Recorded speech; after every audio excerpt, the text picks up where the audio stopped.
team agreeing with all of those things and saying, yeah, like, they will firstly obviously try to refute those arguments. But then what you do is you do an even if, and you say that even if we buy the principal's case coming from the opening government, here is a potential harm. And then that potential harm can obviously be like more conflicts that are going to happen, because now you know that like a lot of people are going to be able to use the argument, well, I was just following orders to like justify themselves for whatever they've done. And then basically what you do is you say, here it is that even if we buy all the case of opening government, here's this one problem that still exists, and here's how that problem will develop. So basically what I think you want to do when you do comparatives is that once you've dealt with material, and once you've dealt with like your once you've elaborated your constructed material in your arguments, what I think comparative is about is for you to like say, let's take the best possible case for the government side. Let's imagine that like everything that they have said is accurate, that everything they have said is analyzed, that every premise that they have taken is also accurate one. But this is what, on our side of the house, still, even with all of those things that we've accepted from the government side, makes our case better. Does that make sense? Hello?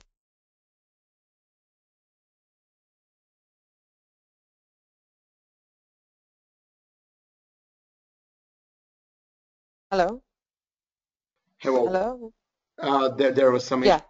So what you are saying is that even though someone can be 100% right with, well, let's say 4 of the arguments and can be winning them, you can outweigh them with making a comparative to one of your arguments and pointing out to the impact of that argument. Exactly. So I think the comparative is like this thing where you treat your entire case as a whole rather than like here are 4 arguments. So what you want to do is like, and that's particularly relevant for the summary speech when you want to compare yourselves to the opening government. Rather than taking just one of your arguments and explaining why that one argument is better, you're trying to look at the case of the opposition team or opening up team, if you're a closing government team, as a whole. What is the world going to look like once we implement this policy?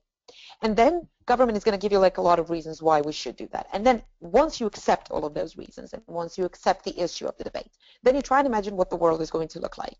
And then you try and explain what are the issues with that. And then you explain what the world is going to look like after your policy, and then you compare the two. Then you say that like in this particular case, even though we might care quite a lot about principles and about responsibility and about the fact that soldiers often don't have an impact on the decision-making process, and that therefore sometimes they shouldn't be held as responsible as they are, the problem with government's case, even if all of their arguments are accurate, is the fact that after their world, after we accept all of those premises and arguments, we will end up with a world which is more likely to have very, very severe conflicts.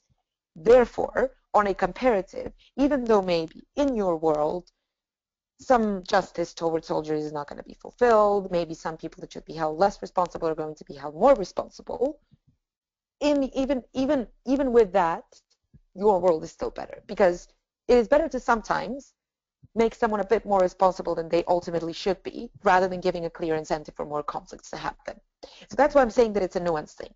Obviously, what you should do as opening up in this particular case is obviously firstly go out, you deny the premise that they are not responsible, you point out all the issues why they are responsible, blah, blah, blah. But then at the very end of your speech, that's where comparative becomes relevant. That's where, because comparative is this skill of you being able to accept the best possible case for the opposing side and still explain why you're winning it. And that's what I think comparative ultimately comes down to, and that's why I think it should be done at the very end of the speech. That's also something which is quite relevant for the summary speaker. So as I've said when Radko asked me the question, when you want to engage with other teams as a summary speaker, and let's even say assume that like your extension was good enough to deal with opening opposition and closing opposition if in that particular debate you're closing government. But you have a really strong opening government, but it's very close between the two of you. What you need to do as a summary speaker is to make a comparative, is to say, okay, look, this is what opening government has brought in this debate, and everything they've brought is really amazing and really cool, and we don't backstab and blah, blah, blah, blah, blah, blah. But this is what we bring in the debate. And obviously that's the point where if your partner has failed to analyze something in the extension, you should reanalyze it and like smash the point. But then what you do is you say, but let's compare why one is more relevant than the other, or why one is more clear than the other, or why one is going to bring to a better world compared to the other. And that's where you make comparative. That's where you try and imagine the world of opening government and then your world of closing government, and then you have to, it's literally like if you remember from the first workshop which we've had, when I've explained to you the argument analysis, statement, explanation, example, impact, comparative is basically exactly that. It's just that your statement is not a argument like, I don't know, soldiers are not responsible, but it is rather than that, the statement is, my extension is more relevant than opening government's material. Here is an explanation. And then you literally go through explaining why everything that you brought in the debate is more relevant. Obviously, you can't have an example, and the impact is kind of implicit in the statement. But that's the way in which you basically build comparatives. You just make another argument, which doesn't necessarily have a premise or a statement, apart from the fact that your material becomes more important in the debate compared to anyone else's material. Is this so far making sense to everyone? I can't see if anyone asked any questions. Yes, I believe so. Okay, anyone has any questions at this moment? I think I have one, if no one else in Yes? chat has. So a big issue I have, like personally for me, is when you're in closing government or closing opposition, to compare yourself to your opening team. Because often I've been in rooms where, let's say, I'm closing opposition, and this happened in BBU this year. Let's say I'm in closing opposition, and the two government teams aren't very good. And on the basis of like pure arguments, both opposition teams are beating them. So in that case, how do you prove as, especially as closing, that your material is more relevant than your opening? So my question is basically, do you acknowledge the good things that they did and explain even then why, even though they bring those good things, why your material is more important? Or do you sort of try to undermine the things they said? No. So those are two different strategies that both are very legitimate, and I've seen different speakers, both high-quality speakers, using one or the other. What I usually do is I try and say everything that they have said is brilliant. I don't try to undermine it in any sense, because I think that it's a waste of time, at least from my perspective. And I always think that I'm entering a gray zone area between criticizing my opening up and undermining their material versus like being in a position where I'm contradicting them and therefore harming myself. So I try and avoid that gray area as much as I can. Unless obviously it's like a very important round, it's a very close round, and like I have to do it because otherwise I'm not going to advance through any of the up rounds and I have to undermine their material. But I would usually pick the strategy where I do the following. I say everything they have said is relevant. Everything they have said in this debate stands. We believe they have dealt with certain arguments brought by opening up and closing up. However, and then I would say why my extension is still even better than theirs. Because in my head, picking between the two strategy means the following. You can undermine their material and then explain your material and win.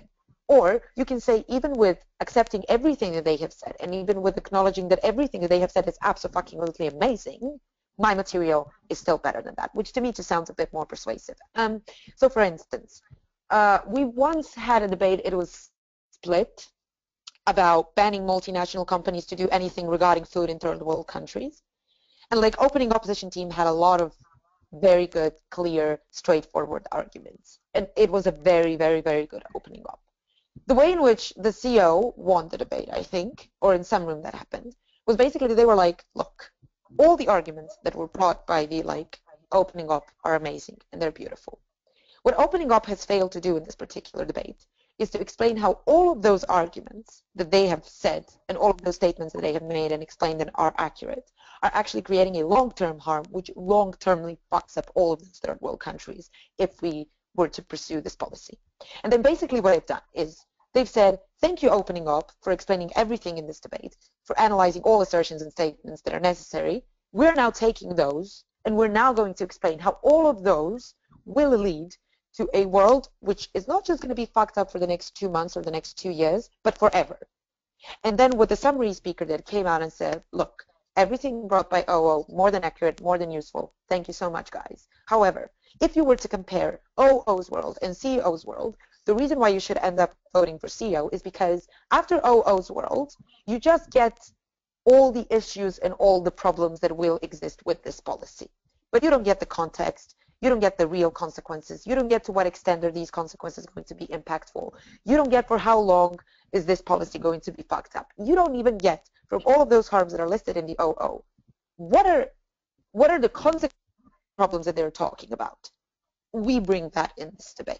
We tell you why the world is going to be fucked up in 50 years if you accept this policy. And then I, as an adjudicator, am left with a team that has shown to me 10 reasons why this policy is bad or 10 problems that will exist with this policy, whereas one team, the other team, has shown to me why this policy is ultimately always going to be fucked up.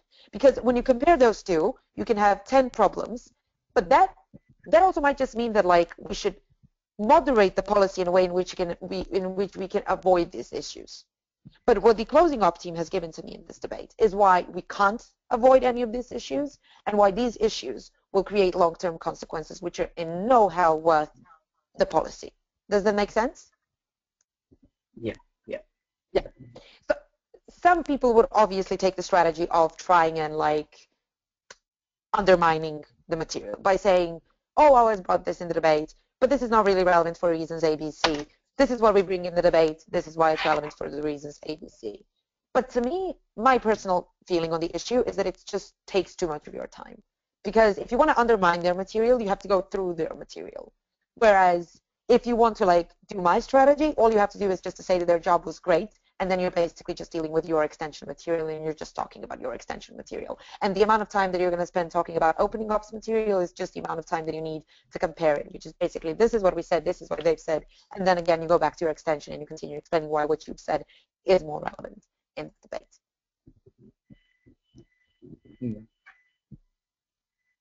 Any other question? Anyone from chat?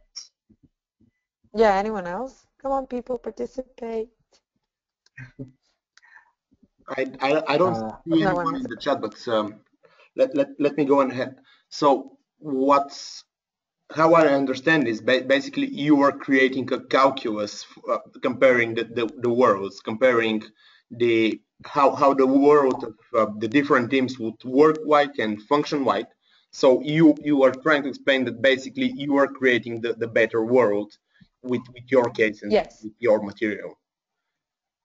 What I'm trying to do basically is to judge the debate, if that makes sense to you. So what do I mean by that? How do judges, and that's also one of the advices that I wanted to give to you. I think you should all, if you want to advance in debating, I think you should all start judging more because it's going to be very helpful. Because the way in which I started realizing impact and comparative was when I started judging. Because how do you judge a debate?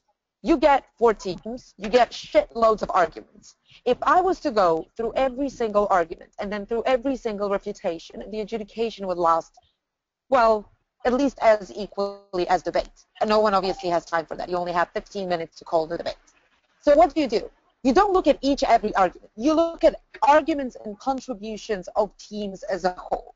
This is like, usually each good adjudicator, I think, should be able to summarize each of the cases in the debate in 1 or 2 sentences. For you to be able to say, okay, OG was talking about the principal case on why soldiers are responsible. OO was talking about all the practical harms that are going to happen. So that's basically what you do. And then what you do as an adjudicator is you compare those worlds. So firstly, you go through the amount of analysis that you had. Are statements or are statements actually arguments? Once you pass that step, what you do is you see to what extent are people engaging and what kind of a world are you going to get after each of the teams in the debate. And then you compare those worlds. And now, obviously, if it's a very bad debate, then you as an adjudicator have to make comparatives, which is not good. Or if it's a really good debate, the teams have done that for you already. The teams have said to you, this is why you have to give me the win. This is what my material was. This is what was the material of other teams. This is why my material beats their material. So basically doing comparative is like giving feedback. Like when you come to the room after you've had a debate and the judge is giving you feedback and the judge is like explaining to you why the team came first, second, third, and fourth, to one extent that is actually a comparative. That's where you say these are the 4 contributions. This is one beats the other. So basically that's what you need to do when you are comparing materials. Does that make sense? Yep. So we always measure it against the real world as adjudicators or as debaters. When we measure that contribution, we always imagine it in terms of if this is implemented in our world and not just an imaginary world based on what I mean is if we have something that we know it's BS, but in the debate, that team has described it as something impactful, and they have like spent a lot of time in explaining that this would be really, really bad. Does that have any yeah. real weight in the debate, basically?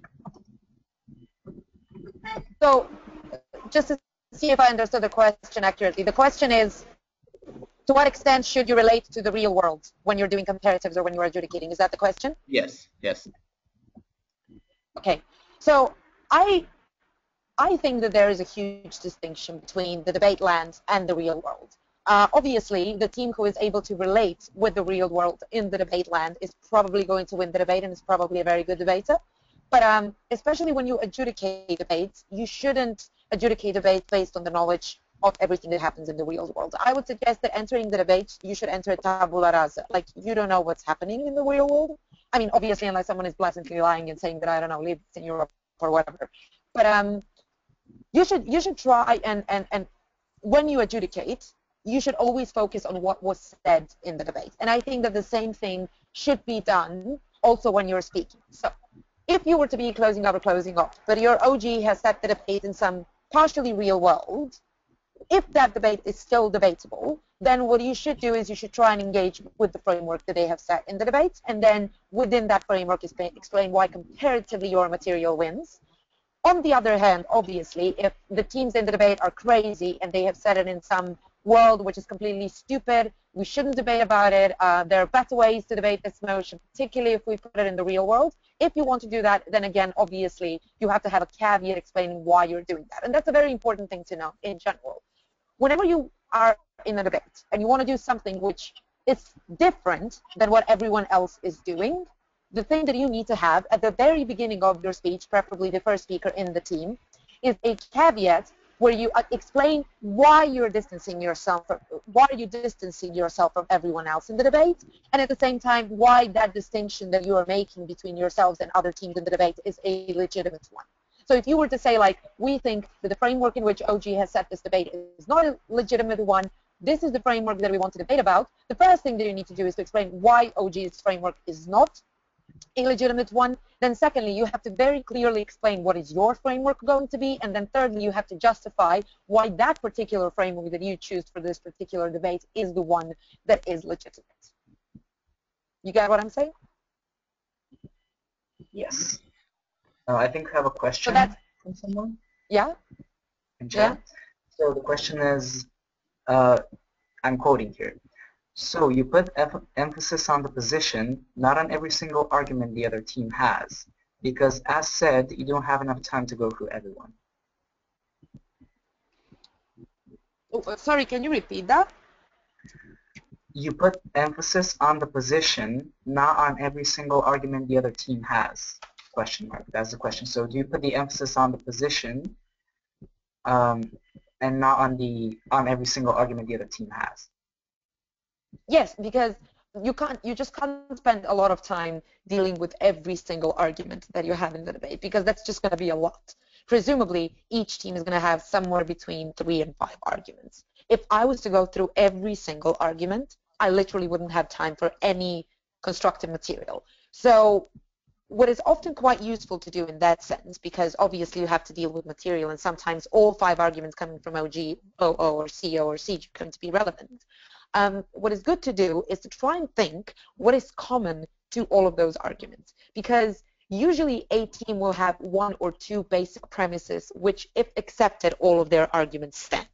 So 2 potential strategies in which you can engage. One is obviously try and refute all of them, which I don't think that you will always be in a situation to do, because it's just going to be too many arguments. Some of them are going to be more relevant, some of them are going to be less relevant, and then if you enter a trap of trying to refute every single one, I'm not really sure to what extent will you have enough time for your constructive material and analysis.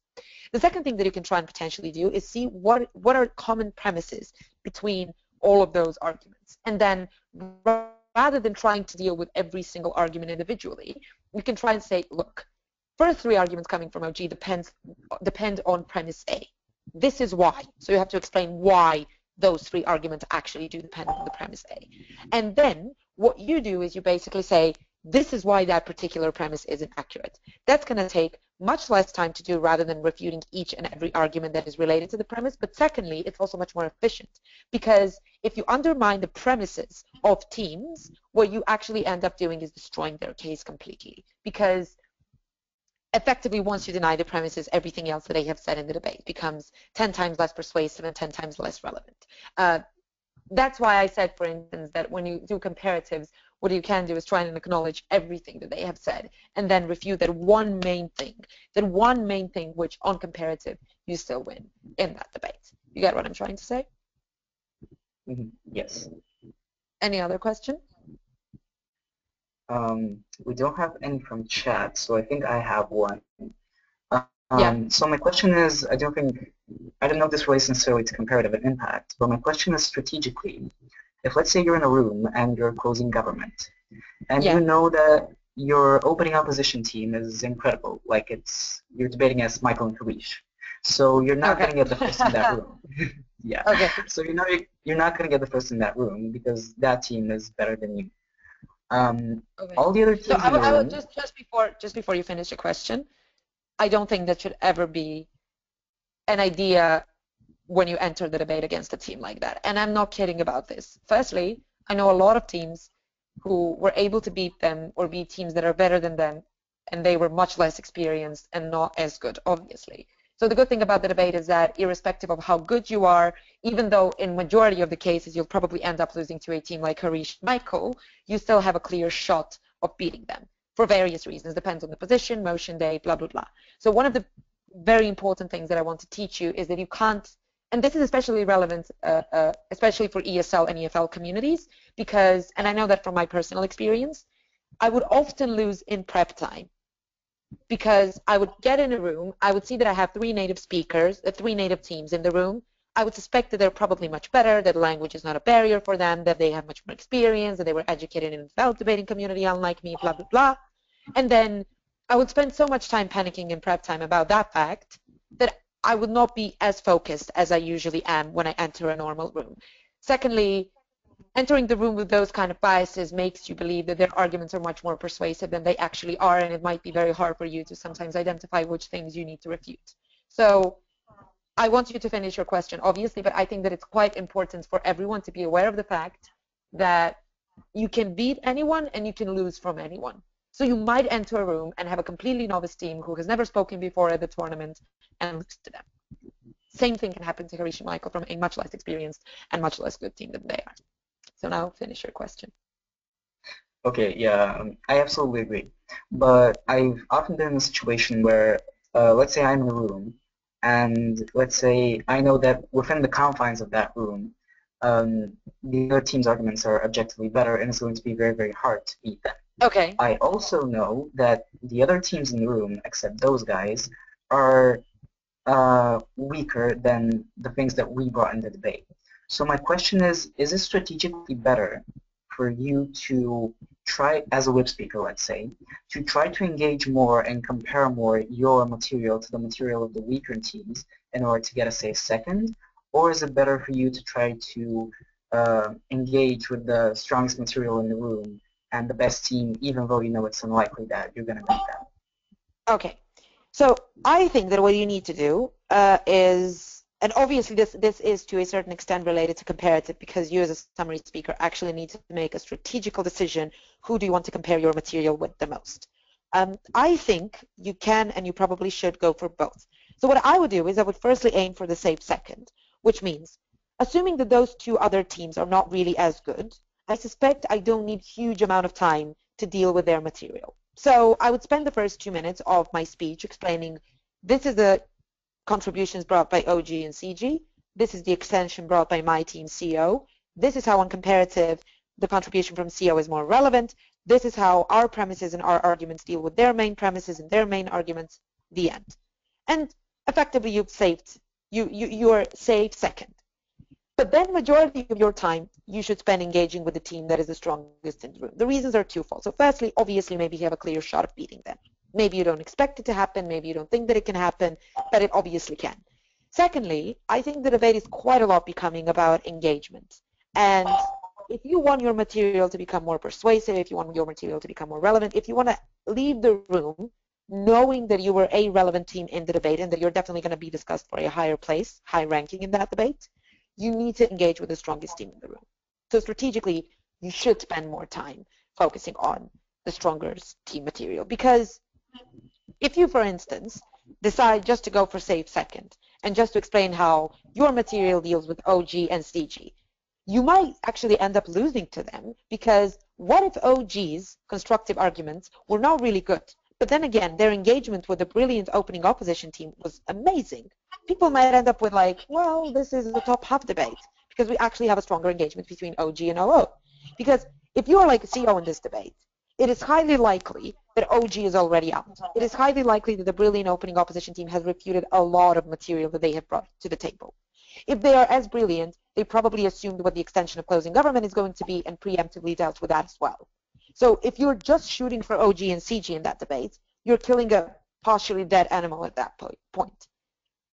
And if you don't make the engagement with the strongest team in the debate, you might end up losing to a team who maybe didn't have a very good constructive material, but still had a very good engagement with a brilliant team. Obviously, that doesn't mean that you shouldn't deal with their material at all, but I think that you should just do it to the extent to which you think their constructive material is jeopardizing your case. But then you should focus on the strongest team in the room. And that is also a very relevant thing when it comes to points of information. Always, always, always give points of information to the strongest team in the room. Always do that, because you want to engage with them. It might be horrifying, it might be terrible, they might ask you something and you'll fail to respond. But if you are just avoiding to engage with the strongest team in the room, you are risking of being irrelevant and losing to a team who maybe wasn't as good as you are, but still had bigger engagement in the debate. Mm. Yeah, that makes sense. Okay. Any other questions? Okay, one from me. So Yeah. basically, when you are the summary speaker and you have all the material already at the table in front of you, it's relatively clear for me that you should choose basically the best material and compare your case to it. But when you are in the opening half of the debate, how do you do the comparative when you know that, for example, the case protocol, there are strong teams going to speak after you, and how do you compare with something that they may say and something that hasn't been said? Okay, so firstly what I do is I would give them a POI quite early in my speech, because often teams are going to ask questions which can, to some extent, and I'm the first speaker on the opening half, which to some extent will reveal to you what they plan to talk about. That means two things. Firstly, if I'm good in that debate and I have an idea what I'm talking about, I can instantly, from getting their point of information, engage what I think they want to talk about in the argumentation that I have prepared and preemptively start already engaging with them and already comparing. The second thing is, obviously, given that my partner speaks second, he also has the opportunity to try and think to which directions this can go, and then try and also put that in his speech.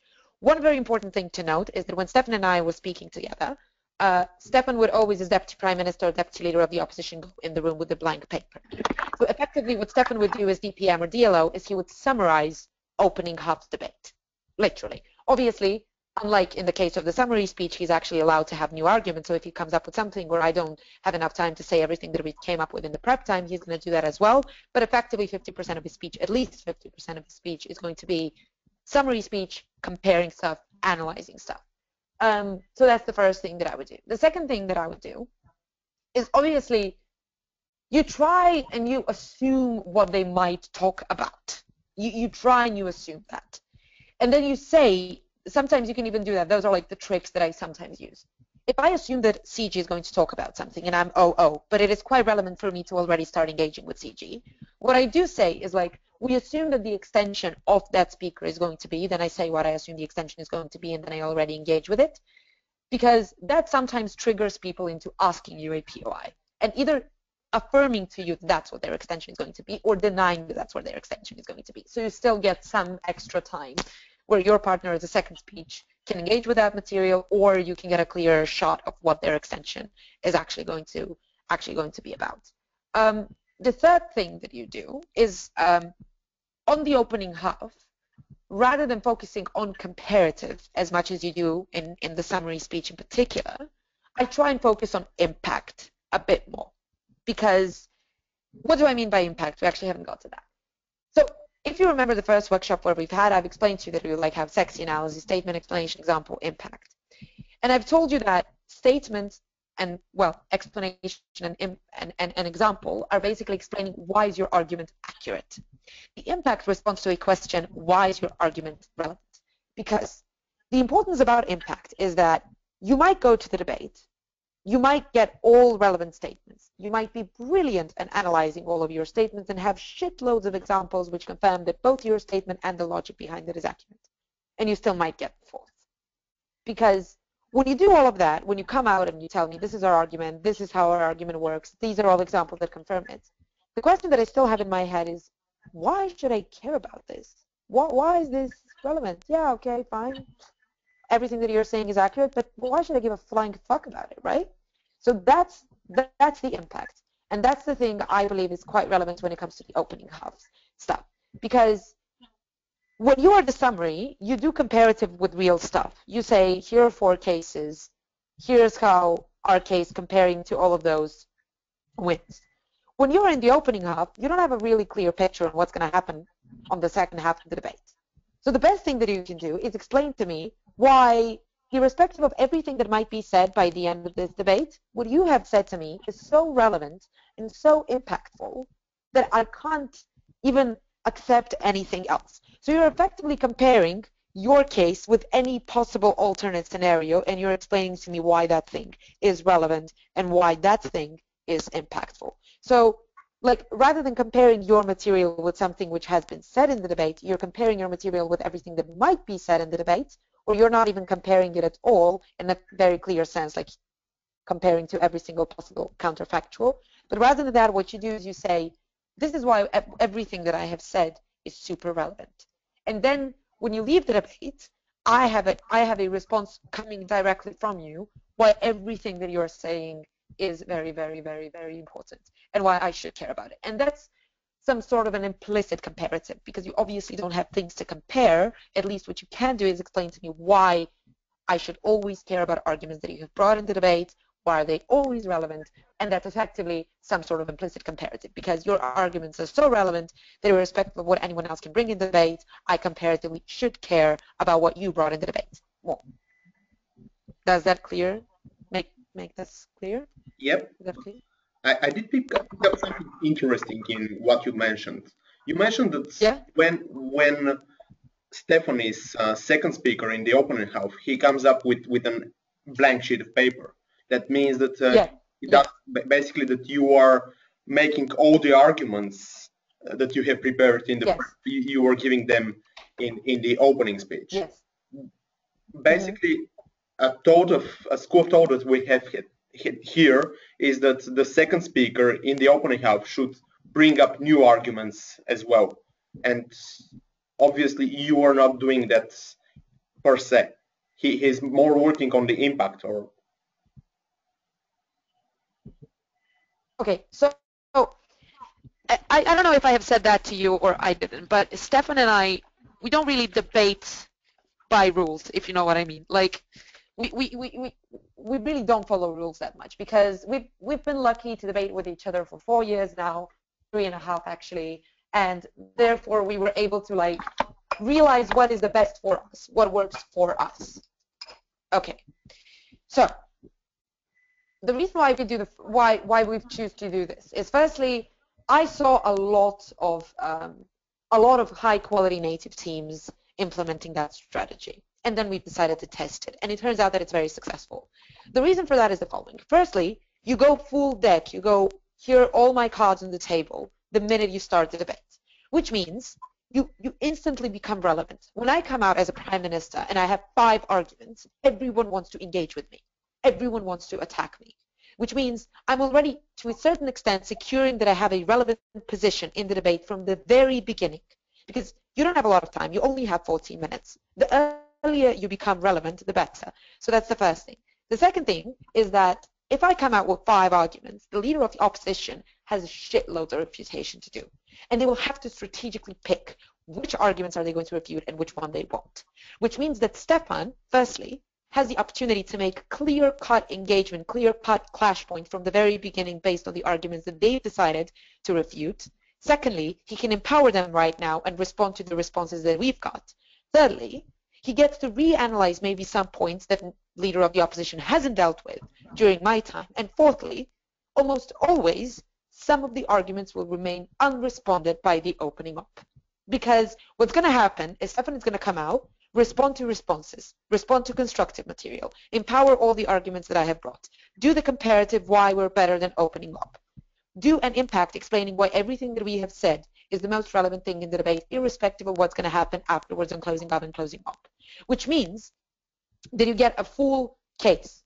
You get like arguments, logic behind them, a lot of examples. In my speech, you effectively get why is all of this accurate? And then Stefan comes out and has a very good response to why is this very, very, very relevant. And I think that it just saves time in a lot of different ways. Obviously, we're not quite strict on this. Like, if we have a debate, for instance, that happened in Malaysia when we've got that motion, this house would cut off internet in Syria. Luckily, we were 0-0, so obviously you have shitloads of arguments on that topic from 0-0. What we did is I had 7 arguments, and then he had 2 more, and then the rest of his speech he spent doing what I just told you that he usually does in the second speech. I think that can be quite useful because it just gives you a more full case rather than like having me giving you 3 arguments and then why are these 3 arguments relevant? Why are these 3 arguments better than anything else that is going to be said in the debates from the opposing side? And then having that same speech again, what you get is a clearer whole. You get like my speech, which is just meta dumping. Here's like a lot of stuff that I have to talk about. And then you will have Stefan, who is going to connect all of those things, put them in a very nice framework, compare it with everything else. And just to me, that seems clearer. And also, isn't it strategically better because that way you give opening government an opportunity to engage with all of your material? And in general, what I've found out is that... Sorry? Hello? Can you hear me? Yep, we do. Yeah, can you repeat, please? Yeah, so... Yeah, I was just saying, isn't it strategically better as well because then you give the opening government an opportunity to engage with all of your material beforehand and you don't sort of hide your arguments with a DLO speech where OG can't really engage with them and the only person, like the only people who can are opposing government. Yeah. That's also part of the reason because you want to engage as soon as possible and you want to engage as much as possible. And the best way to do that is to open your cards instantly. To be like, this is what I'm going to talk about. Because ultimately, you will end up saying all of your arguments in the debate. It's not like that you want to keep them a secret. So the sooner you say them, the better. Because you allow other teams to engage with you more. Secondly, you also get to see issues with some of your arguments. Like often, I would go out, have 5 arguments, and like during my speech or during the refutation of some of the arguments, Stefan and I would realize this is the problem. And then he would have enough time to deal with that problem. You get what I'm saying? Yeah. And also, like, the biggest risk that you have from using this strategy is the first speaker having a lot of arguments, therefore not really super analyzing all of them. But that's really not a problem because you still have the second speech who can do that, right? So to me, I just saw no harms from taking this strategy, and I just saw a lot of benefits. And I'm going to be very fair, like, I've seen a lot of good teams usually having this strategy, where the second speech basically, obviously, if you have arguments, you should put them on the table in the second speech. It's not like a thing that you shouldn't be doing. But I've mostly seen that the second speech is primarily focused on impact, on refutation, on framing your entire case, and then comparing it to what was brought to that moment, and then trying to still make it relevant irrespective of everything else that is going to be said. Okay. Maybe you should, like, obviously I'm saying, like, all of these things for me and Stefan have worked quite well because we've been speaking with each other for a long time, therefore we've had a lot of time to experiment, to try different strategies, try different types of debating, prep time, and everything else. But I would strongly advise you to try and test all the possible stuff, especially like even if you don't have a partner that you know you're going to speak with for the next 3 years, like I've had, you definitely do have someone that you know is going to go to Euros or Worlds with you, and you probably know that at least a couple of months before Euros or Worlds, or any major tournament for that matter. Probably at different international tournaments, which are your preparation for big competitions, or at your workshops, or when you record the debate for me, that might be also very useful. You can try different strategies. You can try different prep time. Try switching your positions. Try saying all of your arguments in the PM or LO and then seeing how is PLO and DPM going to deal with all of those things. Because debate is not math. It's not like it's either true or false. It's always somewhere in between. And maybe something which no one has told you that you should do before because it's not a generally accepted rule within the debating community is something which is actually going to be very beneficial and very good for you. Also, like, for some stuff, you're just going to get them by yourself. So for instance, like Stefan and I, we have a very strategic way of using points of information. Like we sometimes ask point of information which has no sense or is not relevant in the debate at all. But we know how to make it sound relevant because then you make someone speak about something completely relevant for 2 minutes because you make a question which sounds really catchy, really interesting. You know that the speaker has to respond to it, but ultimately it's really irrelevant. So you're taking the time from them. Strategical use of POIs, both in terms of like realizing what's the extension of CO if we're on the opening half, or if we're on the closing half, we would ask a question to opening teams, which sounds like our extension, but isn't really our extension. It's completely different than our extension. So like some of the things you will just get through debating, but I think that the best way to get those things is if you try and test different ways. Like one of the biggest problems that Stefan and I mean, we're no longer speaking together. I'm not longer speaking at all. But one of the things that I do believe will always be an issue for us is that I can't do any speech apart from the speeches that I'm doing in the debate. Like we never switched that much. And for instance, in Worlds Octos, where we went through on a 3-2 split, the reason why 2 people split against us is because the entire extension was delivered in my speech, which was a summary speech of closing opposition. And you just can't do that. That's because it was an identity debate. I'm much better at identity debates than Stefan. But the fact that we've never swapped and that for like last 2 years, I haven't done the extension once, just made it impossible for us to swap in such a relevant out-round. And we were lucky enough that 3 adjudicators didn't care as much about the fact that a lot of the extension was in the summary, but that could have cost us like advancing through world quotas. So I would definitely advise you to do that. And that's how effectively your DPM or your DLO become extremely similar to your summary speech. The only thing that you don't have is 4 materials that you have to compare. You only have 2, and the assumption on what other 2 might be, and therefore you focus more on the impact of what your team has brought in the debate and why those impacts are so relevant for everything that we're talking about, rather than how your particular material engages with all other materials that were brought in the debate. So one more thing that I want to ask. Yeah, sure. So I recently saw the final of the Imperial Open, so obviously great speakers, great debate. And what really stood out for me in that debate was that every single speaker, from the Prime Minister to the opposition whip, every single one of them did the following thing. So they got up, they made their speech, and at the end of their speech, they just devoted 3 or 4 sentences to saying, ultimately, this is the comparative in the debate. And I think it made their whole case a lot more persuasive because ultimately there was a lot of metric grabbing on all sides.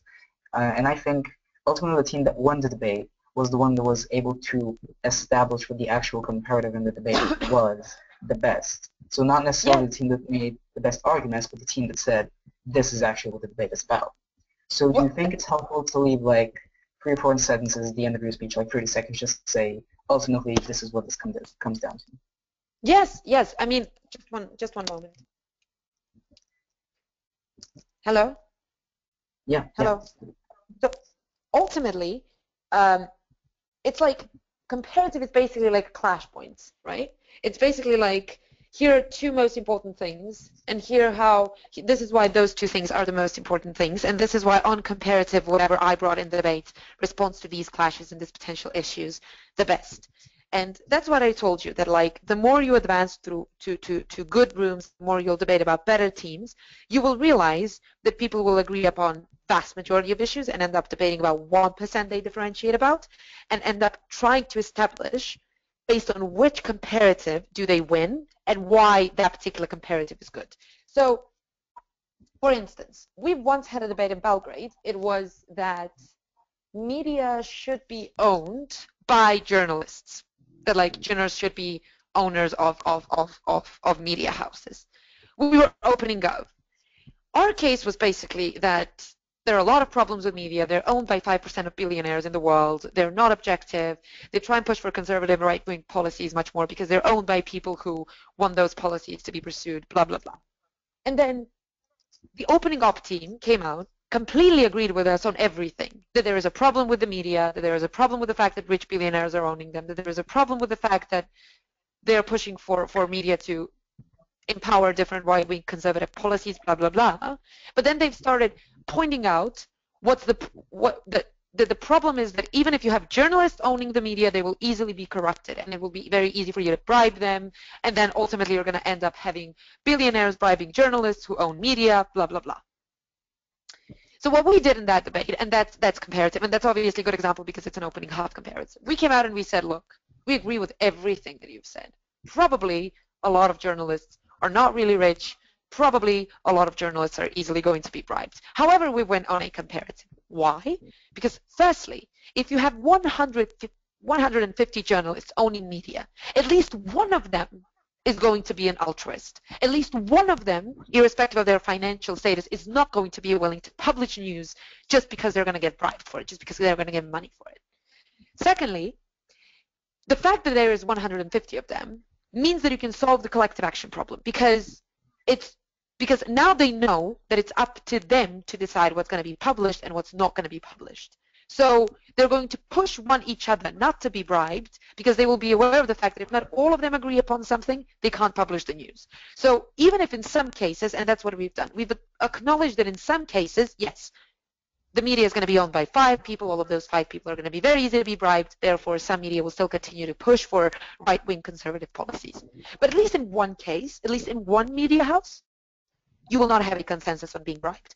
Which means that on comparative, even if at least one media house out of 200 of them is not going to push for right-wing conservative policies because it's effectively owned by a billionaire, we win. You do realize how small that is. They've agreed with everything that we've said. We've agreed with everything they said. And then we've said, well, if in one example we win, you can fuck off. And that's how the debate ended. The same thing happened, for instance, in Moscow. In Moscow, we gave the motion, this House believes that state's obligation is exclusive towards its own citizens. Opening Up came out and set a framework that the reason why the state has an obligation exclusively towards its own citizens is because of the impact that state's policies have on citizens, and that no policy of a state can impact people from abroad more than it impacts people within the state. Therefore, there is an absolute obligation of the state to only fulfill obligations towards citizens and not give a fucking fuck about anyone abroad. Closing Up won that debate because they came out and they said, we're going to explain you in one example how state's policy can impact more people from abroad than people from within, and then on comparative why their principle doesn't work and why our world is better. And they've literally just started talking about US foreign policy and to what extent that impacts all of our lives. So sometimes that's just going to happen. Yeah. Anyone? Any other questions? Sorry, can you please repeat, because at the internet something happened. No, just asking if anyone has any questions, just write them down. I know we don't have a lot more time, so if anyone has like last questions, last chance to ask. So I don't have a question, but it's something as a shout out to the people that we have here. Basically, what I feel Helena is saying is you don't win debates only based on the accuracy of your arguments and the facts you are pointing out to. You win on the comparative, you win by the impact of the arguments you are making. You win by showing the harm and the benefit in the worlds you are describing. And maybe I believe that the best way we can use the time left is if we can have like a couple of more examples, because that's what really makes difference for us. So basically, like, what I want to tell you is that the more you get to know better teams, they're highly likely to make their arguments accurate. Like, if you get in a top room of Euros or Worlds, presumably all the people are able to identify valid statements, and presumably all of them are able to provide you with sufficient explanation and example. Therefore, what becomes important is to win just one argument, and that one argument, that one statement, is why your material is important comparing to everyone else's. So that's the argument that you need to win. More examples. Okay, do you have any motion that you would like to ask me to explain how those things potentially might work? Hello? Nikki, Hello? you here? I'm sorry, I struggled with unmuting my microphone. So motions in which this okay, let's go with for example something that is currently a huge issue around the world. With let's say if we have a motion about boots on the ground in Syria against ISIS. So I think I think that motion would be quite fucked up because I've been thinking about setting it, but I just think that empirically we know what it's like when we send troops on the ground. But here's a motion that I actually came up with that it's also very topical. If I was to give it to debate, this House believes that the European Union has failed. That's the debate where you need comparatives. That's the motion. Why? Because obviously a lot of goals that the European Union has had and has still are not even close to being fulfilled. Obviously there are a lot of problems. So when Opening Up comes out and starts talking about all of those things, you can't really deny them. Like when they tell you borders are being shut down, they can't solve the refugee crisis, they can't solve the Greek crisis, rise of right-wing nationalistic extreme political parties, terrorism, economic inequality within states, between states, blah, blah, blah. You can't really say, oh, no, that's not accurate. But what you have to do is to firstly try and mitigate those by saying, well, it's not really that we're not solving it, we're trying to, blah, blah, blah, blah, blah, blah.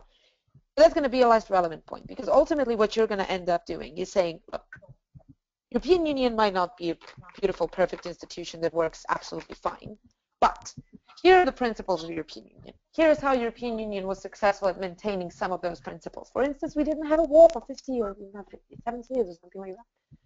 And then once you do that, the second thing that you can also do is be like, and here's how European Union, irrespective of all the problems that are still happening and that it is facing, it is still better to have it. And then you can say how the fact that, they collectively make decisions, cooperate, blah, blah, blah, that all of those things are very good. But unlike a lot of debates where you will literally refute the statement and the argument and all of those things, here you will probably end up acknowledging a lot of material which they have said. Because you can't really say that EU has been successful at solving the refugee crisis because it obviously hasn't been. But you can still explain to me why, irrespective of that, EU is still something that we need in this world. EU is still something that we should care about. So that's one example. Another example I actually want to give you to debate and video record it. Hello? Yeah, we're listening. yeah. Okay, so the example that I want to give to you for the debate motion, because it's 7 and I have to run now, is this House welcomes the decline in Brent crude oil prices. The reason why I'm giving you this particular debate is firstly, yes, it will require you to read a bit about it, but I think that's going to be very useful. But secondly, because this, in the same way in which the EU is an example of a debate where you have to acknowledge a lot of things that other side is going to talk about and therefore compare stuff rather than refute them, I think the same thing goes for this particular debate. And I think that in this debate it is quite easy to see who is able to compare and who isn't. Yep, I think that we had that motion at SOAS, and it's a great motion. So you did have it at SOAS, but it's a very, very, very useful one. Okay. And it would be good if you could have a debate on it. So that's a shout Can out you just to explain? everyone. Yeah. So I told you basically at the beginning of the chat that everyone can, if they want to, record a debate, send it to me, and that's it. So I hope you heard that. Everyone, I know that we have people from Sofia, I know that we have people from Russia and other cities in Bulgaria. If you want, you Okay. can record the debate and send it over to us, and we're going to send it then to Helena so she can adjudicate that and so she can help us with feedback. And Because now I've given you some sort of a framework, what comparative is and what impact is. But I think it's quite hard to give a workshop without having examples that in mistakes that you've made and things that you didn't do well, and then explain how those things can be done better. Because even if I go through a lot of the examples, maybe those particular ways in which some people struggle with comparative and impact is not the way in which you will. So I think it's probably much better to do it like this. yep. Okay. Thank you so much, Helena. Thank you for taking the time and helping us. Thank you also on behalf of everyone else who's here. I told you at the beginning, it's quite abstract, and it's sometimes very hard to just like explain it to people. But I think that once you record the debates and you do the debates, I can tell you exactly where you could have done some stuff, which I've spoke with right now. And I'm actually gonna, when I give you the feedback for that debate, I'm gonna relate to a lot of comments that I've made today. Okay, again, thank you so much. Thank you everyone for joining in. Thank you for listening. And I hope we're going to have some time in the future, probably another workshop. Yeah, okay. Okay, thank you so much, everyone. Have a great night. Also, everyone enjoy. Have a great night. Thanks. So Bye. that's so. Thanks everyone for joining, and we are going to post the recording at the YouTube page of the Sofia Debate Association. Thanks everyone.